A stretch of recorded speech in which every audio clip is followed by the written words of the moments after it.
Sidon नावाची company आज शेतकऱ्यासाठी उभी केलेली आहे आणि एक आनंद वाटतो, एक माणदेशी सुपुत्र आज आपला शेतकऱ्यांच्यासाठी इतकं कंपनी उभी करून आज आपल्या शेतकऱ्यांच्या हातात आपलं स्वतःचं बीज देतोय. ओंकार फडतरे यांचे हेच अद्ययावत स्वरूपातील आपल्याला सिडॉन कंपनीचं ऑफिस आपल्याला बघायला मिळत आहे. अद्ययावत स्वरूपातील हे ऑफिस अर्थात कार्यालय आहे आणि या कार्यालयाचं उद्घाटन नुकतंच माणदेशी सुपुत्र आयकर आयुक्त डॉक्टर नितीन वाघमोडे यांच्या हस्ते झालेलं आहे. आपल्याला दृश्य पाहावयास मिळत आहे ते ओंकार फडतरे यांच्या कार्यालयातील आहे. वेगवेगळ्या विभागातील आपल्याला दृश्य पाहावयास मिळत आहेत. अद्ययावत स्वरूपातील हे कार्यालय आपल्याला पाहावयास मिळत आहेत. एका माणदेशी सुपुत्राचं हे कार्यालय आहे. गोंदवले नगरीतील या सुपुत्रानं एक यशस्वी व्यवसाय नाव मिळवत अद्ययावत स्वरूपाचं कार्यालय पुणे येथे सुरू केलेलं आहे आणि या कार्यालयाचं उद्घाटनसुद्धा आपल्याच सुपुत्राचं आयकर आयुक्त नितीन वाघमोडे यांच्या हस्ते केलेलं आहे. खरं तर या दोन सुपुत्रांचं कार्यालयाचं उद्घाटन झाल्यानंतर सर्वत्र कौतुक झालेलं आहे. आपल्याला कार्यालय पाहावयास मिळत आहे सिडॉन कंपनीचे. नमस्कार, मानदेश भूषणमध्ये सर्वांचे स्वागत. आज आपण सातारा जिल्ह्यातील मान तालुक्यातील गोंदवले बुद्रुक येथील एक यशस्वी उद्योजक यांच्याशी आज गप्पा मारणार आहोत. त्यांचं नाव आहे ओंकार बाळकृष्ण फडतरे. खरं तर गोंदवलेकर महाराजांच्या कर्मभूमीतील हा एक युवक आहे आणि या युवकानं एक यशस्वी व्यवसाय उभा केलेला आहे. खरं तर कसा हा यशस्वी व्यवसाय उभा करताना कसा संघर्ष करावा लागला या संदर्भात आज आपण त्यांच्याशी गप्पा मारणार आहोत. नमस्कार. नमस्कार. खरं तर आज या युवकाशी गप्पा मारताना, या मानदेशी युवकाशी गप्पा मारताना ओंकार या नात्यातूनच खरं तर आपण मुलाखतीला सुरुवात करणार आहोत. ओंकारजी, खरं तर पहिलाच प्रश्न तुमच्यासाठी आहे की तुमचे वडील काय करत होते? माझे वडील आधी BSF मध्ये होते, बॉर्डर सिक्युरिटी फोर्सला. त्यानंतर त्यांनी 2007 मध्ये रिटायरमेंट घेऊन फर्टिलायझरचं एक छोटंसं दुकान आहे आपल्या गावामध्ये. बरं, देश सेवा करत होते वडील, तर मग असं तुमच्या मनात का आलं की आपण कृषीकडे वळावं? तसं सांगायचं म्हटलं तर वडिलांची देश सेवा ही मी 6वी पर्यंत असताना झाली. 2007 पर्यंत वडील देश सेवेत होते. 7ला त्यांनी आमच्या शिक्षणासाठी रिटायरमेंट घेतली. त्यानंतर देश सेवेनंतर वडील शेती सेवेत गेले. म्हणजे ऍक्च्युली वडिलांचं ज्यावेळेस RCFचं डीलरशिपच्या वगैरे गोष्टी होत्या त्यावेळेस त्यांनी इंटरव्ह्यू मध्ये ते त्यांचे काही अनुभव सांगत होते किंवा गोष्टी सांगत होते. त्यावेळेस वडिलांचा एक शब्द मला अजून आठवतो की वडिलांनी त्या इंटरव्ह्यू सांगितलं होतं गेले 21 वर्ष देशाची सेवा केली, आता इथून पुढची राहिलेली वर्ष मला शेतकऱ्यांची सेवा करायची. म्हणून वडिलांनी देश सेवेतनं निवृत्ती घेऊन परत शेती सेवेत केली. तर मी म्हटलं चला दोन्ही पण वडिलांचे ट्रॅक आहेत, दोन्हीपैकी काहीतरी एक निवडू. मग मी शेती सेवा हे कंटिन्यू फॉलो करून त्याच मार्गाने पुढे गेलो. बरं, ऍग्री पर्यंत जे शिक्षण घेतलेलं आहे तो कसा प्रवास झाला शैक्षणिक? ऍग्री पर्यंत तसं म्हणायचं म्हटलं तर मी 10वी पर्यंत महात्मा गांधी विद्यालय देवडी तिथं शिकलो. बरं. 11वी 12वी मी SGM कॉलेज कराड राज्य शिक्षण संस्थेचे कॉलेज तिकडे झालं. आणि त्यानंतर माझं graduation section BTech in agriculture झाले माझं. तर माझं BTech इन ऍग्रिकल्चर झाले दापोली युनिव्हर्सिटी अंतर्गत college of agriculture engineering and technology Sangolwadi, Vaibhavwadi जे एक कॉलेज आहे त्या कॉलेजमध्ये माझं ग्रॅज्युएशन कम्प्लीट. थेट आपण आता कंपनीत आलेलो आहोत. आपल्याला दृश्य पाहावयास मिळत आहे ते कंपनीतील आहे आणि मक्काचं जे बियाणं आहे ते बियाणं आपल्याला वेगवेगळ्या प्रक्रियेमधनं कसं बनवलं जातं याचं दृश्य पाहावयास मिळत आहे. दर्जेदार बियाणं अशा पद्धतीनं बनवलं जात आहे. शेतकऱ्यांच्या मनात या कंपनीने एक विश्वास निर्माण केलेला आहे. आपल्याला कंपनीतील वेगवेगळ्या विभागातील दृश्य पाहावयास मिळत आहेत. आता आपल्याला बियाण्याच्या पिशव्याचं पॅकिंग करताना दृश्य पाहावयास मिळत आहेत. अशा पद्धतीने पॅकिंग करत असताना त्याचं वजन पण केलेलं आपल्याला दिसत आहे. वेगवेगळ्या वजनाचे पण बॅगा आपल्याला पाहावयास मिळत आहे. आपण दृश्य पाहतोय ते कंपनीतील विविध विभागातील आहे. असं हे अद्ययावत स्वरूपातील हे कंपनी आहे. हैदराबादमधील आपल्याला हे दृश्य कंपनीतील पाहावयास मिळत आहेत. अशा बॅगा भरल्यानंतर ट्रकमध्ये पाठवल्या जातात. ओंकारजी, खरं तर अजून एक प्रश्न आहे. तुम्ही शैक्षणिक म्हणजे ॲग्री मधलं शिक्षण पूर्ण केलं. तर काही वेळेला आपण नोकरीच्या शोधात असतो. काही वेळेला स्पर्धा परीक्षा देत असतो.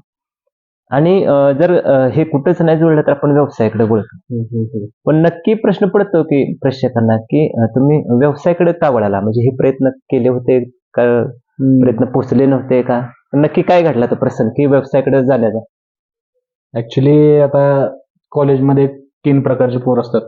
एक स्कॉलर, एक बऱ्यापैकी दोन्ही, आणि एक असतात जे बॅक बेंचर्स असतात, किंवा एक शिक्षकांना त्यांच्याकडे बघून एक राग येतो किंवा द्वेष येतो, किंवा शिक्षकांना त्यांच्याकडून कायच अपेक्षा नव्हती. तर मी तिसऱ्या कॅटेगरीतला. शिक्षकांना असं वाटायचं की बाबा हे आयुष्यात काहीच करू शकत नाही. बरं. मग त्यामुळे काय झालं, कॉलेजला लास्ट इयरला असताना आमच्या कॉलेजमध्ये नेट ऑफिमचं आमचं कॅम्पस वगैरे ट्रेनिंग वगैरे असतं. नेट ऑफिम एक मोठी कंपनी आहे, ड्रिप इरिगेशन मध्ये काम करते. तर कॅम्पसमध्ये मला प्रिन्सिपल सरांनी मी म्हटलं, सर म्हणलं मला वॉटर कन्झर्वेशन मग त्या ह्याच्यामध्ये मला हे करायचं, इंटरव्ह्यू द्यायचा.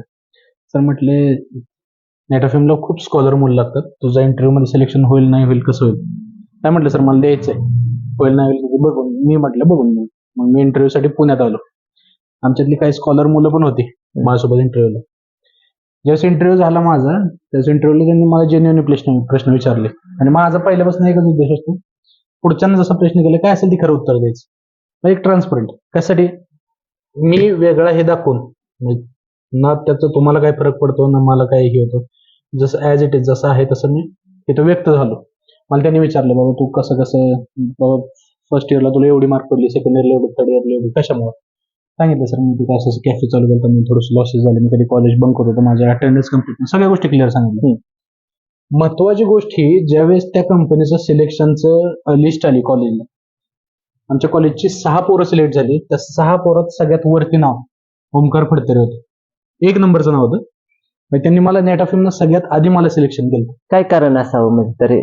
माहित नाही मला, पण ऍक्च्युली माझा जेन्युइननेस असावा, किंवा एक खरं जे काय मी खऱ्या गोष्टी सांगितल्या, आणि मे बी मला असं वाटलं त्यांना काहीतरी पोटेन्शियल दिसलं असेल. एक ट्रेनिंगसाठी पण सिलेक्शन असतं त्यांचं. तर त्या ट्रेनिंगमध्ये माझं सिलेक्शन झालं. सिलेक्शन झाल्यानंतर आमचं 4 महिन्याचं ते 2 महिन्याचं ट्रेनिंग होतं, 3 महिन्याचं असतं, डिपेंड करतं. ते ट्रेनिंग कम्प्लीट झाल्यानंतर परत त्यांचा कॅम्पस इंटरव्ह्यू होता. कॅम्पस इंटरव्ह्यूला परत मी इंटरव्ह्यू मध्ये गेलो, आणि ऍक्च्युली परत तेवढ्यात म्हटलं की आता सगळ्या गोष्टी चालू होत्या, लॉकडाऊन झालं, त्यामुळे कॅम्पसचा प्रॉपर इंटरव्ह्यू कॅम्पस झाला. आमचं सगळं ऑनलाईन इंटरव्ह्यू झाले. ऑनलाईन इंटरव्ह्यू झाल्यानंतर चालू होतं, आमच्या मॅडम होत्या, एचओडी होत्या, आमच्या हेड ऑफ डिपार्टमेंट, ते नेट ऑफ एमचे लोक होते, आणि मी होतो. त्यांची 2 लोक, आमच्या मॅडम आणि मी, आमच्या चौघांचा म्हणजे माझा इंटरव्ह्यू चालू होता. तर ते ऑब्झर्वेशनसाठी असतं. तर त्यांनी विचारलं की ओंकार, जर समज म्हटलं आम्ही तुला जर जॉब दिला नेट ऑफ मध्ये, तर तुझी कुठे जॉब करायची तयारी? कुठे जॉब करायची तयारी? नंतर मग माझं एक जेन्युइन उत्तर असं होतं की सर तुम्ही मला जिथं द्यायचं तिथं माझं जॉब करायची तयारी. तर इंटरव्ह्यू घेणार त्याला थोडंसं खटकली ती गोष्ट. तो म्हटला, बिहारला जातो का? बिहारला म्हणजे रागाच्या टोन मध्ये, म्हणजे त्याला असं वाटलं की पोरग उद्धट आहे. बिहारला जातो का? बिहारला. म्हणलं सर, म्हटलं पॅकेज चांगलं जर दिलं तर म्हणलं मी राजस्थानमध्ये ट्रिप करून दाखवतो. मग या गोष्टी ते दुसरं जे इंटरव्ह्यू वाला होता तो हसला, आणि माहित नाही कसं, पण त्या सुद्धा लिस्ट मध्ये माझं पहिलं नव्हतं सिलेक्शन. मला संभाजीनगर हेडक्वार्टर दिलता. स्टार्टिंग सॅलरी 22 का 23,000 रुपये काहीतरी, 2020ला 22-23,000 रुपये सॅलरी काहीतरी त्यांनी केली. त्यावेळेस सोबतच माझा एमपीएससीचा अभ्यास चालू होता. एमपीएससीची एक परीक्षा दिली ती मी, 47चा काहीतरी 48चा कट ऑफ लागला होता मला, 37 का 38 मार्क दिले. मी बरीच होतो, जस्ट एक ट्रायल म्हणून दिली ती. त्यानंतर परत अभ्यास चालू केला. परत पप्पांना म्हटलं, पप्पा माझं नेट ऑफ मध्ये सिलेक्शन होतंय किंवा झालंय. तर कसं होतं त्यांचं स्टार्टिंगला होतं की बाबा एक इंटर्न बेसवर 22 वगैरे हजार पेमेंट, परत काय त्यांच्यासाठी वाढणार होते. पण परत मी विचार केला, पप्पा म्हटले किती पगार आहे तिकडे? म्हणजे 22. दुकान बघ ना, मी तुला देतो 22,000 पगार, सगळ्या गोष्टी शिकून घे, तिकडे जेवढा पगार आहे तेवढा मी इथे देतो, मग परत सोबत अभ्यास कर. मी तुला हे म्हणत नाही, जेवढा पगार आहे तेवढं मी करतो, सोबत तो अभ्यास चालू कर, सगळ्या गोष्टी कर. मग मी परत तेच गोष्टी त्यांच्या चालू केल्या. ठीक आहे, मी कॅन्सल पण सांगितलं. माझ्यानंतर दुसऱ्या कॅन्डिडेट त्याला जॉब भेटली, त्यानं मला फोन करून म्हणलं थँक्यू, तो कॅन्सल केला, मग मला जॉब भेटला. लातूरचा मुलगा होता. ठीक आहे म्हणजे चला, या गोष्टी झाल्यानंतर मग सोबतच हे करत होतो. आणि आपले देवगडमध्ये काही कॉन्टॅक्ट होते, त्यानुसार आपण आंबा विक्री सुद्धा सोबत चालू होती. कॉलेजच्या सेकंड इयर पासून आंबा विक्री चालू होती. आणि नेमकं असं झालं की लॉकडाऊन पडलं आणि पुण्यातल्या लोकांना आंबे खायचे होते. नशीब एवढं चांगलं की तिथल्या लोकांच्या सहकार्यामुळे, तिथल्या लोकांच्या एकमेकांच्या संपर्कामुळे आणि माझ्या त्यांच्याशी काही संबंधामुळे मला एवढ्या ऑर्डर भेटल्या की लॉकडाऊन मध्ये, ऐन लॉकडाऊन मध्ये मी जवळपास 9.5 लाख रुपये 27 दिवसात प्रॉफिट कमवलं होतं. अरे बापरे. जसे ते पैसे आले तसे मग मेंटॅलिटीच माझी गेली की बाबा शेवटी एमपीएससी युपीएससी किंवा ह्या गोष्टी करून म्हटलं एवढं म्हटलं मी पुढे किंवा ग्रोथ होईल नाही होईल म्हणून मला नक्की माहिती. त्यात पण एवढं कॉम्पिटिशन आहे की ह्यात मी बसेन का नाही बसेन हे पण मला माहिती नाही, कारण बरीचशी हुशार मुलं आहेत ह्यात सगळ्या गोष्टीत. उगीच म्हटलं मी ते जाऊन उपयोग पण नाही. मग मी परत असं निर्णय घेतला की ठीक आहे, हे नाही झालं ना तर बिझनेस रिलेटेड, ऍग्रिकल्चर बिझनेस रिलेटेडच काहीतरी करू. त्यातून पुढे हळूहळू सुरुवात झाली.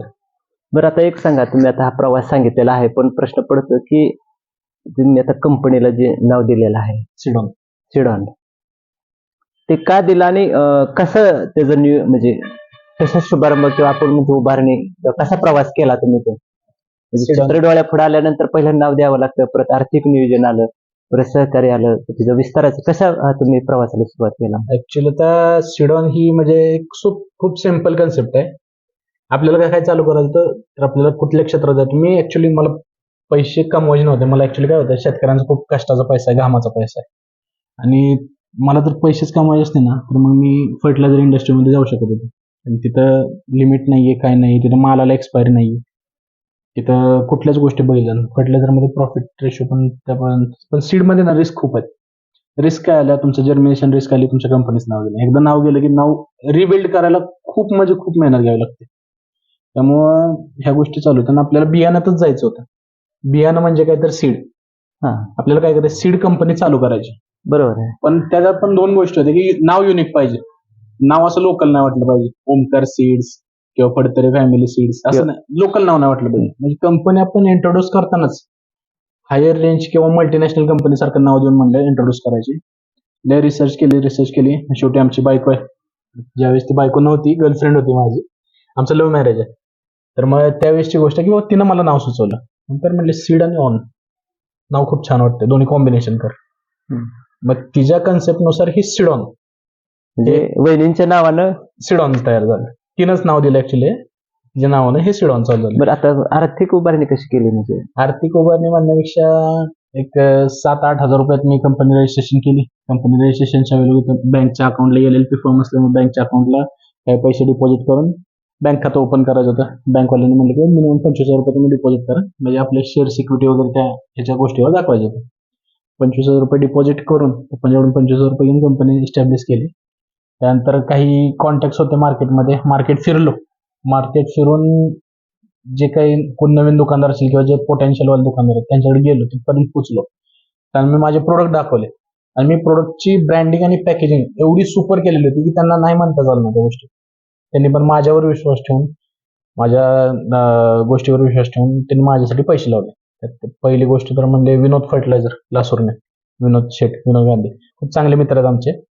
त्यांनी मला खूप पहिल्या वर्षी सहकार्य केलं. दुसरी जितेंद्र शांतीलाल गांधी, म्हणजे त्यांच्या वडिलांच्या नावाने पाहून यश गांधी म्हणून, त्यांनीही पहिल्या वर्षी चांगले सपोर्ट केलं.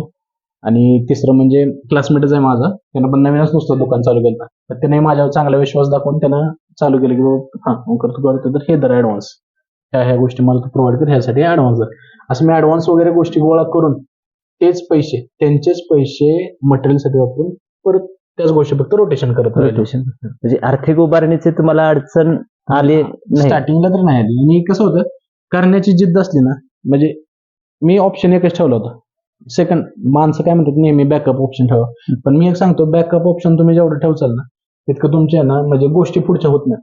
तुम्हाला जर एकच वाट दिसली ना तर तुम्ही एकाच वाटेवर जायचं असतं. दुसरी वाट म्हणली की बाबा तिकडे काय नाही, पर्याय सापडला का तुम्ही मूळ मन थोडंसं हे होतं, बाबा ठीक आहे पर्याय हा नाही झाला, दुसरा काहीतरी करू. पर्याय ठेवू नये माणसं, कधीच पर्याय ठेवू नये. बाबा तुमचं जर ध्येय फिक्स असेल आणि तुम्हाला जर त्याच्यात पोटेन्शियल दिसत असेल, तुम्हाला जर वाटत असेल तुम्ही ती गोष्ट करूच शकता, तर कधीच माणसानं दुसरी वाटच ठेवू नये, माझं एक म्हणणं. बरोबर आहे, पर्याय ठेवला तर माणूस त्या वाटेला परत तुम्ही जोड वाटा काढा किंवा दुसरा अजून, बाबा तो धंदा रन करतोय ना आपण, त्यात बाबा किती प्रॉफिट होतो, 15-20% त्यात प्रॉफिट निघतोय मला, 15-20% प्रॉफिट माघारी घालण्यात नाही, ते 20% प्रॉफिट कुठल्या तरी दुसऱ्या गोष्टीत इन्व्हेस्ट करा. तिसऱ्या गोष्टी मी आता जोडधंदा, माझे आता बरेचसे जोडधंदा, आता माझे 200 एकर देवगडला आंब्याची बाग आहे कॉन्ट्रॅक्ट फार्मिंगवर, सोबत माझं सिडॉन चालू. सोबत आता मी नवीन ब्ल्यू ओरा म्हणून एक पाण्याचा ब्रँड नवीन लॉन्च केलाय, ज्याचा तो ओपनिंग 30 डिसेंबरच्या आसपास होईल. आता याच्यामध्ये आपल्या मित्राने एक प्लॅन टाकला होता खेड मिशन चौक पुणेमध्ये. तर ती ब्ल्यू ओराचं पण तुमच्या चॅनल मार्फत सांगतो की ब्ल्यू ओराचं पण आपण लॉन्चिंग करतो. ब्ल्यू ओरा हे वॉटर ब्रँड आहे. वॉटर म्हणजे बिस्लरी त्याला संबंधित तुम्ही वेगवेगळे व्यवसाय चालू आहे. आता दुसरा प्रश्न आहे की आता जी आपली कंपनी आहे सिडॉन, तर कुठले कुठले बियाणं म्हणजे आता तुमच्याकडे आहेत आता आणि भविष्यात अजून कुठलं नियोजन आहे तुमच्यात किंवा ही आता आपण सुरू केले आणि अजून आपल्याला काहीतरी शेतकऱ्यांच्या मागणीनुसार करावं लागणार आहे? स्टार्टिंगला तर आपण सिडॉन मध्ये फक्त मका आपण चालू केली. मकाच्या 2 व्हरायटी होत्या, एक लिजेंडर आणि ट्रायोप्लस, अशी 2 व्हरायटी. म्हणजे शेतकऱ्यासाठी काय असतं, एक हायर सेगमेंट, एक लो सेगमेंट. हायर सेगमेंट म्हणजे त्याला उत्पन्न वगैरे गोष्टी निघाव्यात, आणि लो सेगमेंट म्हणजे आपल्या जनावरांसाठी होतं. आपण असे दोन सेगमेंट लॉन्च केले. 2 वर्ष आपले चालू होते, पण तिसऱ्या वर्षी ह्यावेळेस असं झालं की बाबा आपला स्टाफ वाढला. आधी स्टार्टिंगला पहिले 1 वर्ष मी एकटाच पळतो, एकटा पळणं होत नव्हतं. आता स्टाफ वाढला, आता जवळपास 19 लोकांचा स्टाफ आहे आपला. ऑफिसला 6 लोक आहेत. तर हा टोटल जे स्टाफ आहे, स्टाफ वाढले तर त्यांना काम वाढवलं पाहिजे. बरोबर. काम वाढवायचं तर इन्व्हेस्टमेंट आपण केली पाहिजे. परत मग अजून काही गोष्टीची इन्व्हेस्टमेंट घेऊन इकडून तिकडून पैसे अरेंज करून परत ह्या वर्षी गहू लॉन्च केलाय आपण. आणि पुढच्या वर्षी आपण आता एका कंपनी सोबत करार केला. पुढच्या वर्षी 16 नवीन ऍडिशनल 16, 1-2 नाही, डायरेक्ट 16 आपण नवीन बियाण्याच्या व्हरायटी आपण लॉन्च करतो, ज्याच्यामध्ये सोयाबीन, तूर, बाजरी, उडीद, तुमचं भुईमुग, हे सगळ्याच गोष्टी असतात. आणि ते पुढच्या वर्षी आपल्याला 2026 पर्यंत सिडॉनमध्ये ऍड होतील सगळ्या गोष्टी. म्हणजे सगळ्या शेतकऱ्यांना मिळणार. सगळ्या शेतकऱ्यांना. आता खरं तर आता तुम्ही ग्रामीण भागातला आहात, बरेच शेतकरी मका करतायत, तर तुम्हाला असं कुठं जाणवलं का की हे शेतकऱ्याला, म्हणजे तुम्ही मगाशी म्हणताना 2 प्रकारे शेतकरी मका करतोय, एक जनावरांसाठी आणि उत्पन्नासाठी. तर तुम्हाला उत्पन्नासाठी करणारे शेतकरी जास्त दिसले का उत्पन्नासाठी करणारे? आता आपल्या आता टोटल तर मी चला आपल्या इथे पश्चिम महाराष्ट्र, मान तालुका म्हणतो किंवा सातारा, पूर्ण पश्चिम महाराष्ट्रात काय होतं, 2 सीझन होतात, खरीप आणि रब्बी मक्याच्या हिशोबाने. खरीपमध्ये टोटल आपल्या इथे जास्तीत जास्त लोक खरीपच्या सीझनला उत्पन्नाची मका करतात, उत्पन्न निघावं किंवा त्या हिशोबाने विक्रीच्या हिशोबाने मका करतात. आणि रब्बीमध्ये काय होतं, ऐन उन्हाळा येणार असतो, काही गोष्टी पुढे सरकार असते, त्यामुळे उन्हाळ्याच्या ह्या दृष्टीनं रब्बीमध्ये ते साध्या व्हरायटी करतात. त्यामुळे मोस्ट ऑफ दोन्ही व्हरायटीची विक्री तशीच आहे, पण मोस्ट ऑफ उत्पन्नाची मक्याला जरा जास्त मागणी असते. जास्त. ओंकारची खरं तर प्रश्न अजून एक पडतो. खरं तर तुम्ही तरुण आहात, त्यावेळेला लोक सांगतात, मी सर्वजण सांगतात की नोकरीकडून व्यवसायाकडे वळावं.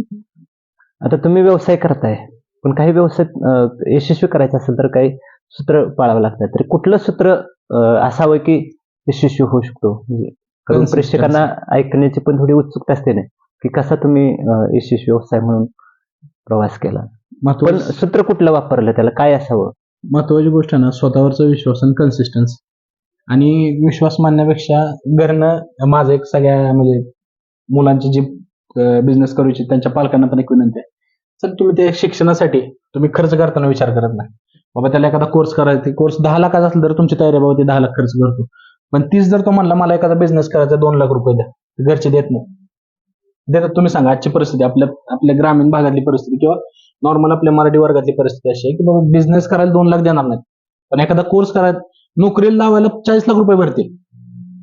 बाबा त्याला नोकरीला लावून घे, काय करतो तिथं, हमाली करतो, 40 लाख रुपये घे पगार, किती तर 40,000 रुपये पगार भेटतो. तिथं नोकरी लावायला पैसे भरतील, पण त्या व्यक्तीला धंदा करायला पैसे भरतील, घरचे देत नाही. पण माझं एक म्हणणं आहे की घरच्यांनी थोडासा, खरंच पोराच्यात पोटेन्शियल आहे, पोरं काहीतरी करू शकतं, घरच्यांनी थोडीशी मदत करावी. आणि दुसरी गोष्ट, घरच्यांच्याकडून मदत भेटली म्हणून पोरांनी पण पैसे कसे तरी खर्च न करता सगळ्यात जाणीव ठेवली पाहिजे. सगळ्यात जाणीव ठेवून पैसे फक्त चांगल्या मार्गे खर्च करावे. पैसे खर्च केलेच पाहिजे, जोपर्यंत पैसा खर्च होत नाही तोपर्यंत पैसा येत नाही. तुम्ही पैसा कशा पद्धतीने खर्च करताय ते एक महत्वाचं. आणि दुसरी गोष्ट कन्सिस्टन्सी, महत्वाची गोष्ट. कुठलाही तुम्ही बिझनेस चालू करताय, आता लोकांना सवय झाली, आता इंस्टाग्राम, फेसबुक ही असा विषय आलाय की तुम्ही एखादा नवीन बिझनेस चालू करता, तुम्हाला स्वतः पण शेड झालं पाहिजे, 4-5 पोर हाताला पाहिजेत, हे पाहिजे ते पाहिजे. मी आता एवढी मोठी कंपनी केली, 3ऱ्या वर्षी मी ऍज एम्प्लॉय भरला, 2 वर्ष मी ऍज अ एम्प्लॉय पळत होतो, तेव्हा आज मी खुर्चीवर बसू शकतो. कुठेतरी खुर्चीवर बसण्यासाठी मी आज 2 वर्ष पळले. तसं आता लोकांची टेंडन्सी काय, घरनं पैसे उचलायचे, धंद्यात लावायचे, मी शेट आहे, मी आमगा आहे, मी हे आहे, मी ते आहे, आणि त्यानुसार चालू आहे. मग ते मेंटॅलिटी थोडीशी त्यांनी बदलली पाहिजे. आणि शेट व्हायची डोक्यातून पहिल्यांदा वृत्ती काढून टाकली पाहिजे. शेट नाही व्हायचं, पहिल्यांदा सेट व्हायचं आणि परत शेट व्हायचं, एवढी फक्त गोष्ट लक्षात ठेवायची. ते महत्वाचं आहे. म्हणजे तुम्ही सांगितले वस्तूचे ते उलटे आहे, पण अगोदर आपण सेट झालो तर सेट होऊ. आधी एक सेट विषय. व्हायचं आणि परत शेट व्हायचं. ओंकारजी, आता खरा अजून एक प्रश्न आहे तुमच्यासाठी.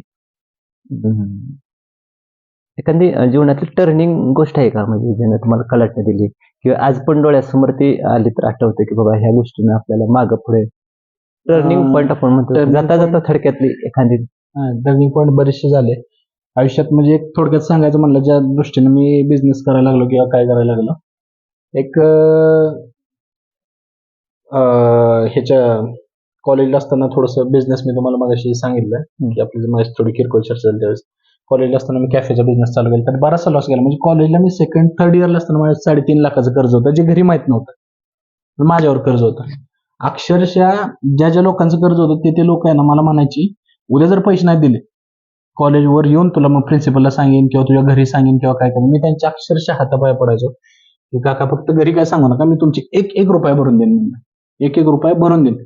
मग त्या हिशोबाने मग मी डेअरीवर कामाला जाणे, रात्रीचं मी आता कॉलेजमध्ये मित्रांना कसं सांगायचं आपण कुठे निघालो. बरोबर. मित्र मला कुठे निघालो, नाईट आउटला निघालो, मी फिरायला निघालो रात्रीचं 9 वाजता डेअरीवर जायचं, सकाळी 6 वाजता मागे जायचं. रात्रभर टँकर ढवळणे, पिशव्या भरणे, त्यातली जी एखादी पिशवी फुटली तर त्या मॅनेजरला विचारायचं, सर पिशवी फुटली एक नेऊ का, तीच पिशवी घरी आणायची, तीच तापवायची, तीच दिवसभर दूध प्यायचं. मेस सुद्धा लावलं. त्याच्यात एक सपोर्ट म्हणजे माझ्या बायकोला ज्यावेळेस ही गोष्ट कळली त्यावेळेस ती पण कॉलेजलाच होती. तिनं तिची कॉलेजची एक टाइमची मेस बंद केली आणि ती पैसे मला पाठवायला लागले. म्हणजे ही गोष्ट मला लग्नानंतर समजली की बाबा असं झालं की जी बायको जी माझी होती, मी म्हणायचो हिच्याकडे पैसे येतात म्हणून हे देते, पण ऍक्च्युअली हिच्याकडे पैसे येतात म्हणून देत नव्हते, ही पैसे साठवून ठेवायचे आणि ती मला द्यायची. अक्षरशः एवढं की मला तिच्या मैत्रिणीकडून कळलं. मी म्हणले तुला माहित आहे का म्हणजे कॉलेजला, म्हणलं काय का, म्हणजे पूर्वाने एकच टाइमची मेस लावली होती, त्यामुळे म्हटली ती बारकी होती ना, आता जरा तब्येत झाली, जाडबीड झाली, कशामुळे झाली म्हणून आता कॉलेजला काय म्हणते, म्हणलं काय एक टाइमची मेस लावली, नाही म्हटलं नव्हतं लावली. मला तिच्या मैत्रिणीने सांगितलं की एक टाइमची तिला मेस लावली की तिचा अर्धा पैसे तुला पाठवायचे कारण तू मेस लावली नव्हतीस.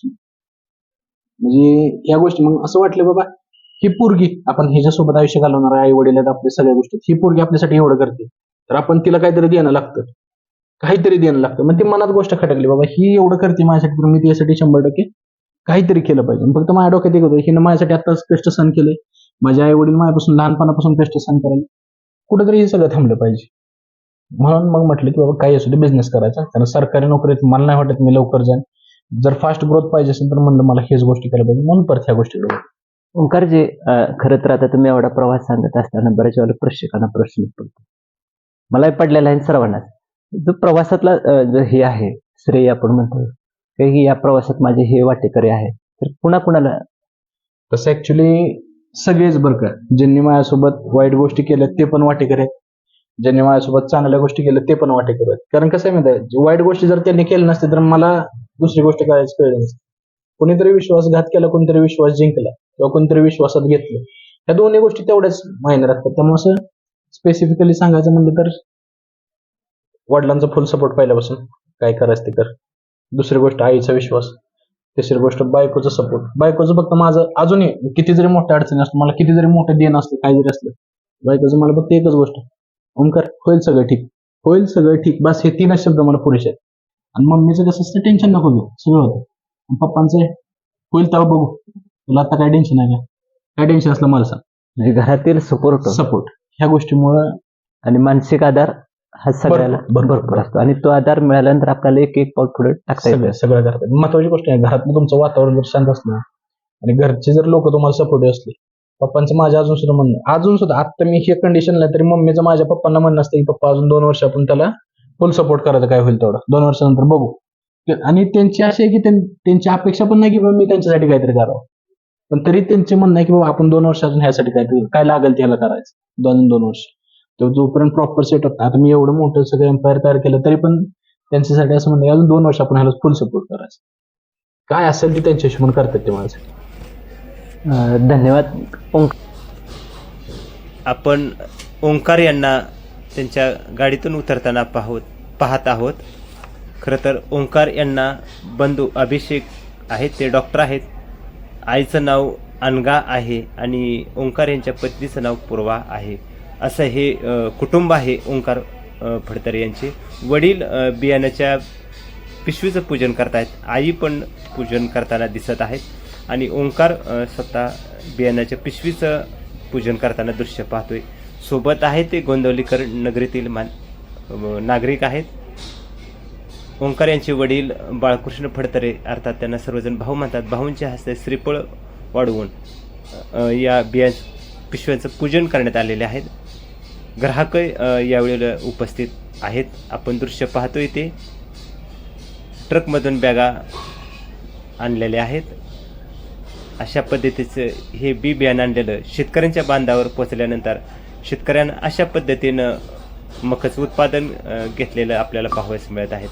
अतिशय दर्जेदार उत्पादन शेतकऱ्यांना घेतलेलं आपल्याला पाहावयास मिळत आहेत. ओंकार यांचं धन्यवाद आहेत. धन्यवाद ओंकारजी. खरं तर यशस्वी प्रवास केलेला आहे, संघर्ष कसा केलेला आहे आणि हे करत असताना बऱ्याच गोष्टीशी तुम्ही मंदेश भूषणशी बोलताना उलगडा केलेला आहे. आधार कुणाचा असावा लागतो, कसा घेतला जातो. खरं तर यशस्वी प्रवासात तुम्ही सर्वांना श्रेय दिलेला आहे. तर दोन्ही बाजूची माणसं असावी लागतात तर प्रवास घडतो.